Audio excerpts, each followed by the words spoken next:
ಹಣನು ದುಡ್ಡುನು ಎಲ್ಲಾನು ಮಾಡ್ಕೊಂಡು ಈ ಟೀಮ್ ನಿಶಾಶಾರಿ ಟೀಮ್ ಏನಿದೆ ಇವ್ರ ಕೃತ್ಯನ ಮುಗಿಸಿ ಹೋಗ್ಬಿಡ್ತಾರೆ. ಅವಳಿಗೆ ಪ್ರಜ್ಞಾಹೀನ ಅಂತ ಹೇಳಿದ್ರೆ ಅಷ್ಟು ಪ್ರಜ್ಞೆನೂ ಇರುದಿಲ್ಲ, ಏನಾಯ್ತಂತ ಗೊತ್ತೂ ಇರುದಿಲ್ಲ. ಈ ರೀತಿಯ ಪಬ್ಗಳ ಮುಂದೆ ನಿಂತವ್ರನ್ನ ಗಮನಿಸೋದಕ್ಕೆ ಒಂದು ತಂಡ ಇರುತ್ತೆ. ಆ ತಂಡ ಏನಂತ ಹೇಳಿದ್ರೆ 2 ವೀಲರ್ ಅಲ್ಲಿ ತಿರುಗ್ತಾ ಇರುತ್ತೆ. ಪಬ್ ಅಲ್ಲಿ ಏನಾಗುತ್ತೆ, ಒಳ್ಳೊಳ್ಳೆ ಫ್ರೂಟ್ ಜ್ಯೂಸ್ ಅಲ್ಲಿ ಈ ಲಿಕ್ಕರ್ ನ ಮಿಕ್ಸ್ ಮಾಡಿ ಕೊಡ್ತಾರೆ. ಅಂದ್ರೆ ರಾತ್ರಿ ಆದ ಕೂಡಲೇ ಇವರು 11ರ ಮೇಲೆ ಇವರು 2 ವೀಲರ್ ಅಲ್ಲಿ ಸಂಚಾರ ಶುರು ಮಾಡ್ತಾರೆ. ಯಾಕೆ ಸಂಚಾರ ಶುರು ಮಾಡ್ತಾರೆ, ಯಾರನ್ನ ಟಾರ್ಗೆಟ್ ಮಾಡ್ತಾರೆ ಅನ್ನೋದೇ ತುಂಬಾ ವಿಶೇಷ. ಇಲ್ಲಿ ಒಬ್ಬ ಬಿಯರ್ ಕುಡಿಬೇಕಂದ್ರೆ 200 ರೂಪಾಯಿ ಟ್ಯಾಕ್ಸ್ ಕಟ್ಟುತ್ತಾನೆ ಒಂದು ಬಿಯರ್ಗೆ. ಯಾಕಂದ್ರೆ ಇಡೀ ಸರ್ಕಾರದ ಯೋಜನೆಗಳ ಪೂರ್ತಿ ಜೋತು ಬಿದ್ದಿರುವುದೇ ಈ ಲಿಕ್ಕರ್ ಹಣದಿಂದ ಅಷ್ಟೇನೆ.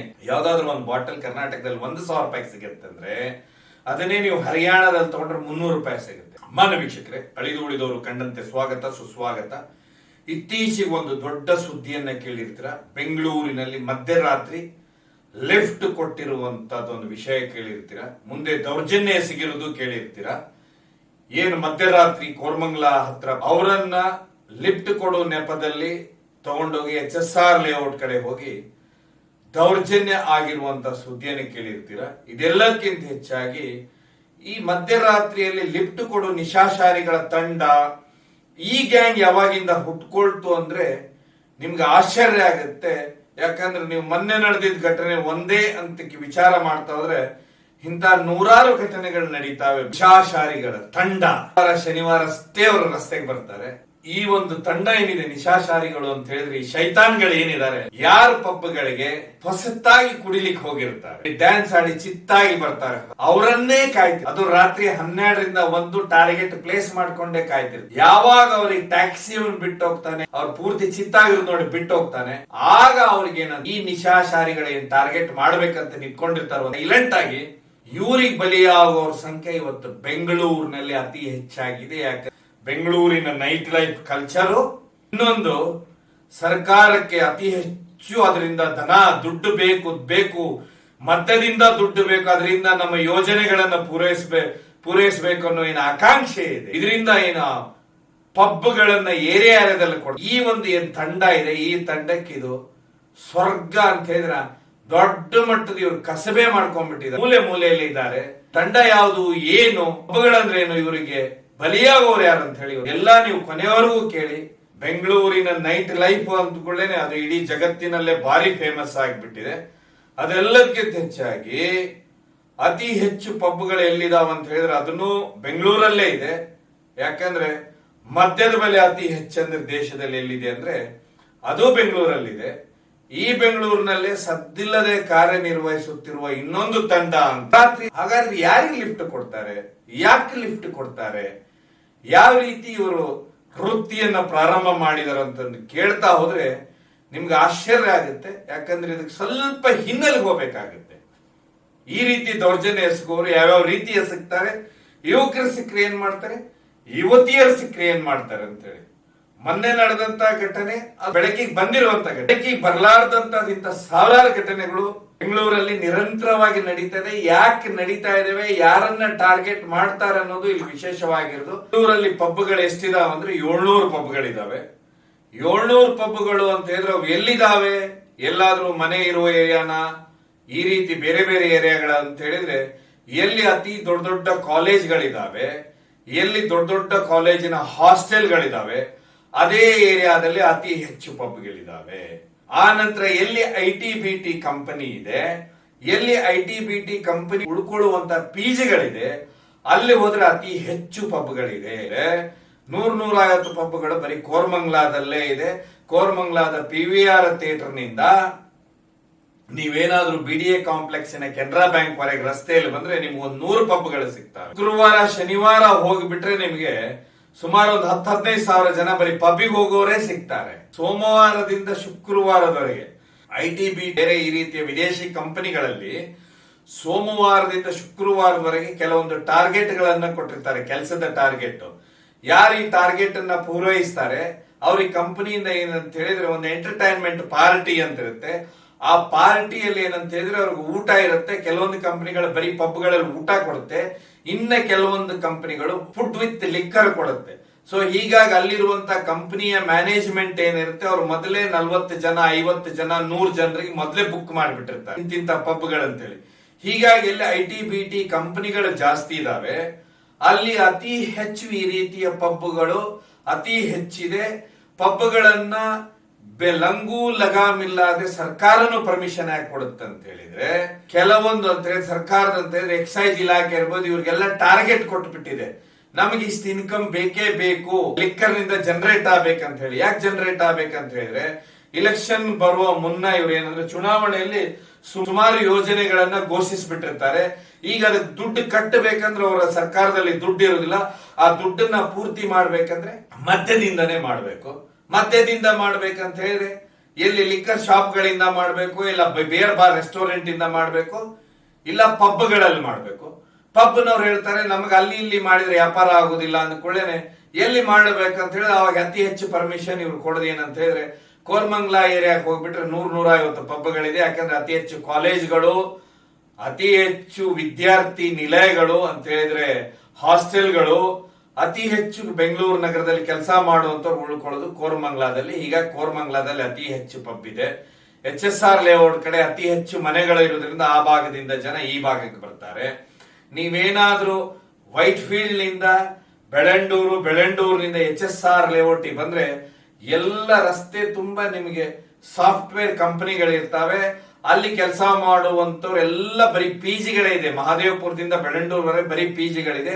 ಯಾಕಂದ್ರೆ ಪಬ್ಬಿಗೆ ಹೋಗೋರು ಯುವಕ ಯುವತಿಯರನ್ನೇ ಮುಖ್ಯವಾಗಿ ಟಾರ್ಗೆಟ್ ಆಗಿರೋದ್ರಿಂದ ನಮ್ ಜಾಗದಲ್ಲೇ ಲೈಸೆನ್ಸ್ ಬೇಕಂತ ಹೇಳಿ ಇರೋದ್ರಿಂದ, ಮತ್ತೆ ಸೇಲು ಆಗಬೇಕು, ಸರ್ಕಾರಕ್ಕೆ ಆದಾಯನೂ ಬರಬೇಕು. ಕರ್ನಾಟಕದಲ್ಲಿ ಅತಿ ಹೆಚ್ಚು ಲಿಕ್ಕರಿಗೆ ರೇಟ್ ಇರೋದಂದ್ರೆ ಕರ್ನಾಟಕದಲ್ಲಿ.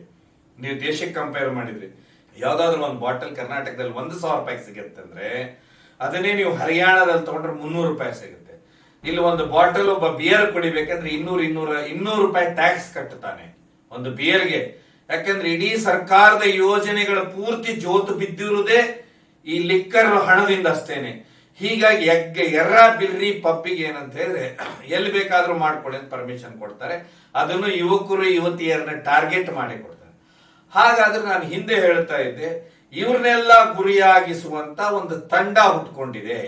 ಈ ತಂಡ ಏನು ಮಾಡುತ್ತೆ ಅಂತ ಹೇಳಿದ್ರೆ, ರಾತ್ರಿ ಆದ ಕೂಡಲೇ ಇವರು 11ರ ಮೇಲೆ ಇವರು 2 ವೀಲರ್ ಅಲ್ಲಿ ಸಂಚಾರ ಶುರು ಮಾಡ್ತಾರೆ. ಯಾಕೆ ಸಂಚಾರ ಶುರು ಮಾಡ್ತಾರೆ, ಯಾರನ್ನ ಟಾರ್ಗೆಟ್ ಮಾಡ್ತಾರೆ ಅನ್ನೋದೇ ತುಂಬಾ ವಿಶೇಷ ಇಲ್ಲಿ. ಇದ್ರ ಬಗ್ಗೆ ತುಂಬಾ ಆಶ್ಚರ್ಯ ಅನ್ಸುತ್ತೆ ನಿಮ್ಗೆ ಈ ವಿಷಯ ಹೇಳಿದ್ಕೊಳ್ಳೇನೆ. ಏನು ವಾರದ ಇಡೀ ಅಂತ ಹೇಳಿದ್ರೆ, ನಾನು ಅವಾಗಲೇ ಸೋಮವಾರದಿಂದ ಶುಕ್ರವಾರದವರೆಗೆ ಕೆಲಸ ಏನು ಮಾಡ್ತಾರೆ, ಇವ್ರಿಗೆಲ್ಲ ಪಾರ್ಟಿ ಆಯೋಜನೆ ಮಾಡ್ತಾರೆ. ಕೆಲವೊಂದ್ ಕಡೆ ಫುಡ್ ಇರ್ಬೋದು, ಫುಡ್ ವಿತ್ ಲಿಕ್ಕರ್ ಇರ್ಬೋದು ಪಬ್ಗಳಲ್ಲಿ. ಅಲ್ಲಿ ಬಂದಂತ ಏನು ಹೊಸದಾಗಿ ಕೆಲ್ಸಕ್ಕೆ ಸೇರ್ಕೊಂಡಂತವ್ರು ಸುಮಾರು ಜನ ಬಂದಿರ್ತಾರೆ. ನೀವೇನಾದ್ರೂ ಲೋಕಲ್ ಲಿಕ್ಕರ್ ಶಾಪ್ ಅಲ್ಲಿ ಲಿಕ್ಕರ್ ಕುಡಿದಾಗ ಆ ಲಿಕ್ಕರ್ ನೋಡಿದ ಕೂಡಲೇ ನಿಮ್ಗೆ ಸ್ವಲ್ಪ ಅಸಹ್ಯನೂ ಅನ್ಸುತ್ತೆ, ಒಂಥರ ಕಲರು ಆ ಘಾಟ್ ನೋಡಿಕೊಳ್ಳಿ ವಿಚಿತ್ರ ಅನ್ಸುತ್ತೆ. ಹೀಗಾಗಿ ಅಲ್ಲಿ ರೆಗ್ಯುಲರ್ ಕಸ್ಟಮರ್ ಅಷ್ಟೇ ಹೋದಾಗ ಅವ್ನು ಆರಾಮಾಗಿ ಕುಡಿತಾರೆ. ಪಬ್ ಅಲ್ಲಿ ಏನಾಗುತ್ತೆ, ಒಳ್ಳೊಳ್ಳೆ ಫ್ರೂಟ್ ಜ್ಯೂಸ್ ಅಲ್ಲಿ ಈ ಲಿಕ್ಕರ್ನ ಮಿಕ್ಸ್ ಮಾಡಿ ಕೊಡ್ತಾರೆ. ಅಂದ್ರೆ ಮಿಕ್ಸು, ಕಾಕ್ಟೇಲು, ಈ ರೀತಿ ಬೇರೆ ಬೇರೆ ಹೆಸರಿನ ಡ್ರಿಂಕ್ಸ್ ಗಳಿರ್ತವೆ. ಇದೇನಾಗುತ್ತೆ ಅಂದ್ರೆ ಹೊಸದಾಗಿ ಹೋದಂತ ಯುವತಿಯರು ಇರ್ಬೋದು, ಯುವಕರು ಇರ್ಬೋದು, ಇವರಲ್ಲಿ ಲೈಟ್, ಅಲ್ಲಿ ಡ್ಯಾನ್ಸ್, ಅಲ್ಲಿ ಜಮ್ ಜಮ್ ಅನ್ನೋದು ನೋಡಿ ಏನ್ ಮಾಡ್ತಾರೆ, ಅಲ್ಲಿ ಯಾರೋ ಒಬ್ಬ ಕೈಯಲ್ಲಿ ಕೊಡ್ತಾನೆ, ಕುಡಿ ಇದನ್ನಂತ ಹೇಳಿ, ಅಥವಾ ಅವನ ಭಾಷೆಯಲ್ಲಿ ಅವ್ನು ಹೇಳ್ತಾನೆ, ಇವ್ರು ಎತ್ತಿ ಕುಡಿದು ಬಿಡ್ತಾರೆ. ಕುಡಿದಾದ್ಕೊಳ್ಳೆ ಇವ್ರಿಗೆ ಫಸ್ಟ್ ಟೈಮ್ ಕಿಕ್ ಇರುತ್ತೆ. ಯಾವಾಗ ಕಿಕ್ ಇರುತ್ತೆ ಮತ್ತೆ ಮತ್ತೆ ಕುಡಿಬೇಕನ್ಸುತ್ತೆ, ಪೂರ್ತಿ ಚಿತ್ತ ಆಗ್ಬಿಡ್ತಾರೆ ಕುಡಿದು. ಆಗ ಇವ್ರಿಗೆ ಪಾರ್ಟಿ ಕರ್ಕೊಂಡು ಯಾರು ಬಂದಿರ್ತಾರೆ ಅವರು ಸ್ವಲ್ಪ ಚಿತ್ತ ಆಗ್ಬಿಟ್ಟಿರ್ತಾರೆ. ಅವ್ರ ಪಾಡಿಗೆ ಅವರು ಎಲ್ಲ ಹೊರಟೋಗ್ಲಿಕ್ಕೆ ಶುರು ಮಾಡ್ತಾರೆ. ಆಗಾಗ್ಲೇನೆ ರಾತ್ರಿ 1 ಗಂಟೆ ಆಗಿರುತ್ತೆ. ಯಾಕಂತ ಹೇಳಿದ್ರೆ ಈಗ ಸರ್ಕಾರ ಮದ್ಯದ ಸೇಲ್ ಕಮ್ಮಿ ಇದೆ ಅಂತ ಹೇಳಿ ನೈಟ್ ಲೈಫ್ ಇರಬೇಕು, ಉದ್ಯೋಗಗಳು ಇರುವಲ್ಲಿ ನೈಟ್ ಲೈಫು ಇರ್ಬೇಕು ಅನ್ನೋದಕ್ಕೋಸ್ಕರ 1 ಗಂಟೆವರೆಗೆ ಪರ್ಮಿಷನ್ ಕೊಟ್ಟಿದೆ. ಈ 1 ಗಂಟೆಗೆ ಏನಾಗುತ್ತೆ ಅಂದ್ರೆ ಈ ರೀತಿ ಫಸ್ಟ್ ಟೈಮ್ ಕುಡ್ದಂತವ್ರು ಎಷ್ಟೋ ಜನ ಯುವಕರು ಯುವತಿಯರು ಏನಾಗ್ತಾರೆ ಅಂದ್ರೆ ಚಿತ್ತ ತಪ್ಪಿ ಆ ಪಬ್ ನಿಂದ 1 ಗಂಟೆ ಕ್ಲೋಸ್ ಆದ ನಂತರ ನೋಡ್ಬೇಕು ನೀವು ಕೆಳಗೆ ಬರ್ತಾ ಇರ್ತಾರೆ. ಸರ್ಕಾರ ಒಂದ್ ವೇಳೆ ಪೊಲೀಸರು ಸಂಚಾರ ಮಾಡಿ ಸೂಕ್ಷ್ಮವಾಗಿ ಗಮನಿಸಿದ್ರೆ ಇದೆಲ್ಲ ಗೊತ್ತಾಗುತ್ತೆ. ಬರ್ತಾರೆ, ಬಂದಾಗ ಏನಾಗುತ್ತೆ, ಯಾರೊಬ್ರು ಅಲ್ಲಿ ಇದ್ದಂತವ್ರು ಇವರಿಗೆ ಟ್ಯಾಕ್ಸಿನೋ ಆಟೋನೋ ಬುಕ್ ಮಾಡ್ತಾರೆ. ಆ ಟ್ಯಾಕ್ಸಿ ಆಟೋನು ಬರ್ತಾನೆ, ಬಂದು ಕೂಡಲೇ ಅವ್ರು ಉಲ್ಟಿ ಮಾಡ್ಕೊಂಡಿರೋದು ನೋಡಿ, ಇವ್ರು ಮಾತಾಡೋ ರೀತಿ ನೋಡಿ ಮಾಡ್ಬಿಡ್ತಾನೆ. ಆ ಒಂದು ಏನ್ ಇವ್ರು ಬುಕ್ ಮಾಡಿರ್ತಾರೆ ಅದು ಕ್ಯಾನ್ಸಲ್ ಮಾಡಿ ಹೊರಟೋಗ್ಬಿಡ್ತಾನೆ. ಯಾಕಂದ್ರೆ ಎಲ್ಲ ಕಡೆ ನಗರದಲ್ಲಿ CC ಕ್ಯಾಮ್ರಾ ಇದೆ. ಇವ್ರನ್ನ ಹತ್ತಿಸ್ಕೊಂಡು ಅವರೆಲ್ಲೋ ಬಿದ್ದು ಇನ್ನೊಂದು ನನಗೆ ಸಮಸ್ಯೆ ಆಗಿ ನಾನ್ ಜೈಲಿಗೆ ಹೋಗೋದು ಬೇಡ ಅಂತೇಳಿ ಟ್ಯಾಕ್ಸಿ ಡ್ರೈವರ್ ಆಟೋ ಡ್ರೈವರ್ ಬಿಟ್ಟು ಹೋಗ್ಬಿಡ್ತಾರೆ. ಬಿಟ್ಟು ಹೋದ ನಂತರ ಇವ್ರು ರೋಡಲ್ಲೇ ನಿಂತ ಕಿರಿಸ್ತಾ ಇರ್ತಾರೆ. ಇದನ್ನ ನೀವು ನೋಡಬಹುದು. ಶುಕ್ರವಾರ ಶನಿವಾರ ಹೋದ್ರೆ ಏ ಹೋಗೋರ್ಗೆ ಬರೋರ್ಗೆಲ್ಲ ಕೈ ಮಾಡಿ ಈ ರೀತಿಯ ಪಬ್ಗಳ ಮುಂದೆ ನಿಂತವ್ರನ್ನ ಗಮನಿಸೋದಕ್ಕೆ ಒಂದು ತಂಡ ಇರುತ್ತೆ. ಆ ತಂಡ ಏನಂತ ಹೇಳಿದ್ರೆ ಟೂ ವೀಲರ್ ಅಲ್ಲಿ ತಿರುಗ್ತಾ ಇರುತ್ತೆ. ಏನ್ ಮಾಡ್ತಾರಂದ್ರೆ ಒಂದು ವೇಳೆ ಯುವಕ ಇದ್ದ ಅಂತ ಹೇಳಿದ್ರೆ ಅವನ್ನ ಹತ್ತಿಸ್ಕೊಡ್ತಾರೆ. ಬಾ ಬಿಡ್ತೇನೆ ಮೇನ್ ರೋಡ್ ಅಲ್ಲಿ ಬಿಡ್ತೇನೆ ಬಾ ಬಸ್ ಸ್ಟ್ಯಾಂಡ್ ವರೆಗೂ ಎಲ್ಲಿವರೆಗೂ ಅವ್ನು ಹೇಳ್ತಾನೆ ಬಿಡ್ತೇನೆ ಬಾ ಅಂತ ಹೇಳಿ ಎಲ್ಲೋ ಒಂದ್ ಕಡೆ ನಿರ್ಜನ ಪ್ರದೇಶದಲ್ಲಿ ತಗೊಂಡೋಗ್ತಾರೆ. ಚೆನ್ನಾಗಿ ಅವನ್ನ ಹೊಡಿತಾರೆ. ಮೊಬೈಲು ಪರ್ಸು ಎಲ್ಲ ಕಿತ್ಕೊಳ್ತಾರೆ. ಕಿತ್ಕೊಂಡು ಅಲ್ಲಿಂದ ಜಾಗ ಖಾಲಿ ಮಾಡಿಬಿಡ್ತಾರೆ. ಇದಾದ ನಂತರ ಒಂದು ವೇಳೆ ಯಾವ್ದಾದ್ರು ಯುವತಿ ಸಿಕ್ಲ ಅಂತ ಹೇಳಿದ್ರೆ ಯಾವ್ದೋ ನಿರ್ಜನ ಪ್ರದೇಶಕ್ಕೆ ಕರ್ಕೊಂಡು ಹೋಗ್ತಾರೆ. ಪ್ರದೇಶಕ್ಕೆ ಕರ್ಕೊಂಡು ಹೋಗಿ ಇವ್ರಿಗೆ ಏನ್ ಮಾಡ್ತಾರೆ ಅಂದ್ರೆ ಅವಳ ಮೇಲೆ ಏನಾದ್ರು ಏನ್ ದೌರ್ಜನ್ಯ ಮಾಡ್ಕೋಬೇಕು ಎಲ್ಲ ಮಾಡ್ಕೊಂಡು ಅವಳ ಹತ್ರ ಏನಿದೆ ಎಲ್ಲ ಕಿತ್ಕೊಂಡು ಹೋಗ್ಬಿಡ್ತಾರೆ. ಅವಳಿಗೆ ಪ್ರಜ್ಞಾಹೀನ ಅಂತ ಹೇಳಿದ್ರೆ ಅಷ್ಟು ಪ್ರಜ್ಞೆನೂ ಇರುದಿಲ್ಲ. ಏನಾಯ್ತಂತ ಗೊತ್ತೂ ಇರುದಿಲ್ಲ. ಅವನಿಗೆ ಅವನ ವಸ್ತುನ ತಗೊಂಡಾಗ ಅವನಿಗೆ ಪ್ರಜ್ಞೆನೂ ಇರುದಿಲ್ಲ. ಏನಾಯ್ತಂತ ಗೊತ್ತಾಗುದಿಲ್ಲ. ಇದ್ರ ಮಧ್ಯೆ ಇವ್ರ ಕೆಲಸ ವಾರದೆಲ್ಲ ಕೆಲಸನು ಒಂದೇ ಸರಿ ಮಾಡ್ಕೊಂಡು ಹಣನು ದುಡ್ಡುನು ಎಲ್ಲಾನು ಮಾಡ್ಕೊಂಡು ಈ ಟೀಮ್ ನಿಶಾಶಾರಿ ಟೀಮ್ ಏನಿದೆ, ಈ ತಂಡ ಏನಿದೆ, ಈ ಹೊಸ ಹುಟ್ಟಿರುವಂತ ತಂಡ ಇವ್ರಿಗೆ ತದ್ವಿರುದ್ಧವಾಗಿ ಇವ್ರ ಕೃತ್ಯನ ಮುಗಿಸಿ ಹೋಗ್ಬಿಡ್ತಾರೆ. ಆ ನಂತರ ಎಷ್ಟೋ ಜನ ಪೊಲೀಸ್ ಸ್ಟೇಷನ್ಗೆ ಆ ಮತ್ತಲ್ಲೇ ಹೋದಾಗ ನಿಮ್ಗೆಲ್ಲರೂ ಗೊತ್ತು, ಪೊಲೀಸರು ಒಬ್ಬ ಆರೋಪಿಯನ್ನ ಹಿಡಿಬೇಕಾದ್ರೆ ಏನಾದ್ರೂ ಕೃತ್ಯ ಮಾಡಿದ್ರೆ ಎಷ್ಟು ವಿಚಾರಣೆ ಮಾಡ್ತಾರೆ. ಅವನು ಡಬಲ್ ಕಂಪ್ಲೇಂಟ್ ಕೊಡೋನ್ ಹೋಗಿ ವಿಚಾರಣೆ ಮಾಡ್ತಾರೆ. ನೀನ್ ಯಾಕೆ ರಾತ್ರಿ ಹೋಗಿದ್ಯಾ, ನಿಮ್ ಮನೆ ಎಲ್ಲಿದೆ, ನಿಮ್ ತಂದೆ ನಂಬರ್ ಕೊಡು, ನಿಮ್ ತಾಯಿ ನಂಬರ್ ಕೊಡು, ಈಗಲೇ ಮಾಡ್ಬೇಕು, ಯಾಕೆ ಬುದ್ಧಿ ಹೇಳಿಲ್ವಾ ನಿನ್ಗೆ ಅಂತ ಹೇಳಿ ಅವ್ರ ಭಾಷಣ ಜಡಾಯಿಸಿ ನೋಡೋನ್ ಅಂತ ಹೇಳಿ ಇದೆಲ್ಲ ಮಾಡಿದ ಕೂಡ ಅವ್ರಿಗೆ, ಯಾಕಂದ್ರೆ ಅವ್ರಿಗೆ ಮೊದ್ಲೇ ಗೊತ್ತಿರುತ್ತೆ ಇವ್ರು ಯಾವ್ದೋ ಬೇರೆ ರಾಜ್ಯದವನು ಬೇರೆ ಜಿಲ್ಲೆಯಿಂದ ಬಂದಿರ್ತಾನೆ, ಇವ್ರ ಮನೆಯಲ್ಲಿ ಪಬ್ಬಿಗೆ ಹೇಳಿ ಕುಡಿಯೋದಕ್ಕೆ ಬಂದಿರೋದಿಲ್ಲ ಅಂತ ಹೇಳಿ. ಯಾಕಂದ್ರೆ ಇವ್ರಿಗೇನು ಸಮಸ್ಯೆ ಅಂತ ಹೇಳಿದ್ರೆ ಎಲ್ಲಾದ್ರೂ ಕಂಪ್ಲೇಂಟ್ ಲಾರ್ಜ್ ಆಗಿಬಿಡ್ತಂದ್ರೆ ಅದು ನಾಳಿಂತ್ರ ಅದನ್ನ ಈ ಕಂಪ್ಲೇಂಟ್ ರಿಜಿಸ್ಟರ್ ಆಗಿದೆ, FIR ನೀವು ಸರಿಪಡಿಸಿದ್ರ, ಆ ಕಂಪ್ಲೇಂಟ್ ಕ್ಲೀನ್ ಆಯ್ತಾ, ಆರೋಪಿಗಳ ಸಿಕ್ರ ಅಂತ ಹೇಳಿ ಮತ್ತೆ ಆ ಟೆನ್ಷನ್ ಶುರು ಆಗುತ್ತೆ. ಹೀಗಾಗಿ ನಾವ್ ಏನಾದ್ರೂ ಡ್ಯೂಟಿಯಿಂದ ತಪ್ಪಿಸ್ಕೊಳ್ಬೇಕಲ್ಲ, ಅದಕ್ಕೆ ಇವ್ರು ಏನ್ ಮಾಡ್ಬಿಡ್ತಾರೆ, ಈ ಐಡಿಯಾ ಮಾಡ್ಬಿಡ್ತಾರೆ, ಅವ್ರನ್ನ ಅತಿ ಹೆಚ್ಚು ವಿಚಾರಣೆ ಮಾಡ್ಬಿಡ್ತಾರೆ. ಆಗ ಅವ್ರು ಕಂಪ್ಲೇಂಟ್ ಮಾಡೋದಿಲ್ಲ. ಅಲ್ಲಿಂದ ಫಸ್ಟ್ ಅಯ್ಯೋ ಹೋದ್ರು ಹೋಗ್ಲಿ ಬಿಡಪ್ಪ, ನಾಳೆ ನೋಡ್ಕೊಳ್ಳೋ ಬೆಳಗ್ಗೆ ಎದ್ದ ಮೇಲೆ, ಇನ್ನು ಮನೆಯವರು ಗೊತ್ತಾಗಿ ನಮ್ಮ ಮರ್ಯಾದೆ ಕಡಿಮೆ ಆಗೋದು ಬೇಡ, ಅಥವಾ ಒಂದು ಯುವಕ ಹಾಗೆ ಯೋಚನೆ ಮಾಡಿದ್ರೆ ಯುವತಿ ಇನ್ನೊಂದಾಗಿದ್ರೆ ಇದು ಇನ್ನೊಂದು ದೊಡ್ಡ ಸಮಸ್ಯೆ ಆಗೋದು ಬೇಡ ನೊಂದುಕೊಂಡು ಅವ್ರ ಪಾಡಿಗೆ ಅವರು ಯಾರು ಫಸ್ಟ್ ಟೈಮ್ ಹಿಂಸೆ ಅನುಭವಿಸ್ತಾರೆ ಅವ್ರ ಪಾಡಿಗೆ ಹೋಗ್ತಾರೆ. ಈ ವಾರ ಅಂತ್ಯದಲ್ಲಿ ಆಕ್ಟಿವ್ ಆಗುವಂತ ಈ ತಂಡ ಏನಿದೆಯಲ್ಲ, ನಿಶಾಚಾರಿಗಳೇನಿದಾರಲ್ಲ, ಇವರು ಕೃತ್ಯನ ಇವರು ಸದಾ ಇವ್ರು ಆಕ್ಟಿವ್ ಆಗಿ ಕೆಲಸ ಬೀಳ್ಬೇಕಾಗಿರೋದು ಸರ್ಕಾರ. ಯಾಕಂದ್ರೆ ಸರ್ಕಾರ ಯಥೇಚ್ಛವಾಗಿ ತನಗೆ ದುಡ್ಡು ಬರ್ಬೇಕಂತ ಹೇಳಿ ಇಷ್ಟೊಂದು ಪಬ್ಗಳು ಬಾರ್ಗಳ ಪರ್ಮಿಷನ್ ಕೊಡುತ್ತೆ. ಸೆಕ್ಯೂರಿಟಿ ಎಷ್ಟು ಕೊಟ್ಟಿದೆ ಅಂತ ನೋಡ್ಬೇಕು, ಅಥವಾ ಯಾರ್ಯಾರಿಗೆ ಏನೇನ್ ನೇಮಿಸಿದಾರಂತ ನೋಡ್ಬೇಕು. ಇವೇನಾದ್ರೂ ಕೋರ್ಮಂಗ್ಲಾ ಭಾಗಕ್ಕೆ ಬಂದ್ರೆ ವೀಕೆಂಡ್ ಅಲ್ಲಿ 10-15,000 20,000 ಜನ ಸೇರಿರ್ತಾರೆ. ಅಲ್ಲಿ ಗಸ್ತ್ ಅಂತ ಹೇಳಿದ್ರೆ ಒಂದ್ 2-3 ವಾಹನಗಳಿರ್ತಾವ, ಇದ್ದು ಇಲ್ಲಂದ್ರೆ ಇಲ್ಲ. ಈ ರೀತಿ ನಿಶಾಚಾರಿಗಳನ್ನ ಅಬ್ಸರ್ವ್ ಮಾಡುವಂತ ಒಂದು ಪೊಲೀಸಲ್ಲಿ ವಿಂಗ್ ಹುಟ್ಲಿಲ್ಲ ಪ್ರಾಮಾಣಿಕವಾಗಿ ಅಂತ ಹೇಳಿದ್ರೆ, ಇವತ್ತೇನು ದೇಶದಾದ್ಯಂತ ನಡೀತಾ ಇದೆ ಅಂತ ಘಟನೆ ಬೆಂಗಳೂರಲ್ಲೂ ನಡೆಯುತ್ತೆ. ಬೆಂಗಳೂರಿನ ಹೆಸರು ದೊಡ್ಡ ಮಟ್ಟದಲ್ಲಿ ಕೆಟ್ಟದಾಗುತ್ತೆ ಅನ್ನೋದ್ರಲ್ಲಿ ಯಾವ ಸಂಶಯನೂ ಇಲ್ಲ. ಹೀಗಾಗಿ ಮೊದಲು ಈ ರೀತಿ ಏನಂತ ಹೇಳಿದ್ರೆ ಪಬ್ ಓಪನ್ ಮಾಡೋದು, ಪಬ್ಗಳಿಗೆ ಪರ್ಮಿಷನ್ ಕೊಡೋದು ಮುಖ್ಯ ಅಲ್ಲ. ಅಲ್ಲಿ ಹೋದಂತವ್ರು ಎಲ್ಲಾರು ಹೊರಗೆ ಬರ್ತಾರ, ಹೊರಗೆ ಬಂದವ್ರು ಮನೆ ಮುಟ್ಟುತ್ತಾರ ಇಲ್ವಾ, ಅವ್ರು ಏನು ಎತ್ತ ಅನ್ನೋದು. ಆಮೇಲೆ ಅವ್ರು ಸ್ಟೇಷನ್ ಬಂದ್ರು ಅವ್ರದ್ದು ಕರೆಕ್ಟ್ ಆಗಿ ಕಂಪ್ಲೇಂಟ್ ತಗೊಂಡ್ರೆ ಈ ರೀತಿ ಕೃತ್ಯ ಎಸಗುವವರೆಲ್ಲರೂ ಸಿಕ್ಕಾಕೊಳ್ತಾರೆ. ಕೃತ್ಯ ಎಸಗುದೇನಿಲ್ಲ, ಅವ್ರ ಕೆಲಸನೇ ಅದು. ರಾತ್ರಿ 11 ಗಂಟೆಗೆ ಅವರು ಶುಕ್ರವಾರ ಶುರು ಮಾಡಿಬಿಟ್ರೆ ಬೆಳಗಿನವರೆಗೆ ಇದೇ ಉದ್ಯೋಗ ಮಾಡ್ತಾರೆ. ಈ ರೀತಿ ಘಟನೆಗಳು ಈ ವೈಟ್ ಫೀಲ್ಡ್ ಇಂದ ಹಿಡ್ಕೊಂಡು ನೀವು ಬೆಳಂಡೂರು ರಸ್ತೆ ಬಂದ್ರೆ, ಬೆಳಂಡೂರು ರಸ್ತೆಯಿಂದ ಹಿಡಿದು ನಿಮಗೆ ಏನು ಕೋರಮಂಗ್ಲಾದಿಂದ JP ನಗರದೊಳಗೆ ನೂರಾರು ಘಟನೆಗಳು ನಡೀತಾ ಇರ್ತವೆ. ಇದನ್ನ ಸರ್ಕಾರ ಸೂಕ್ಷ್ಮವಾಗಿ ಗಮನಿಸಲಿಲ್ಲ.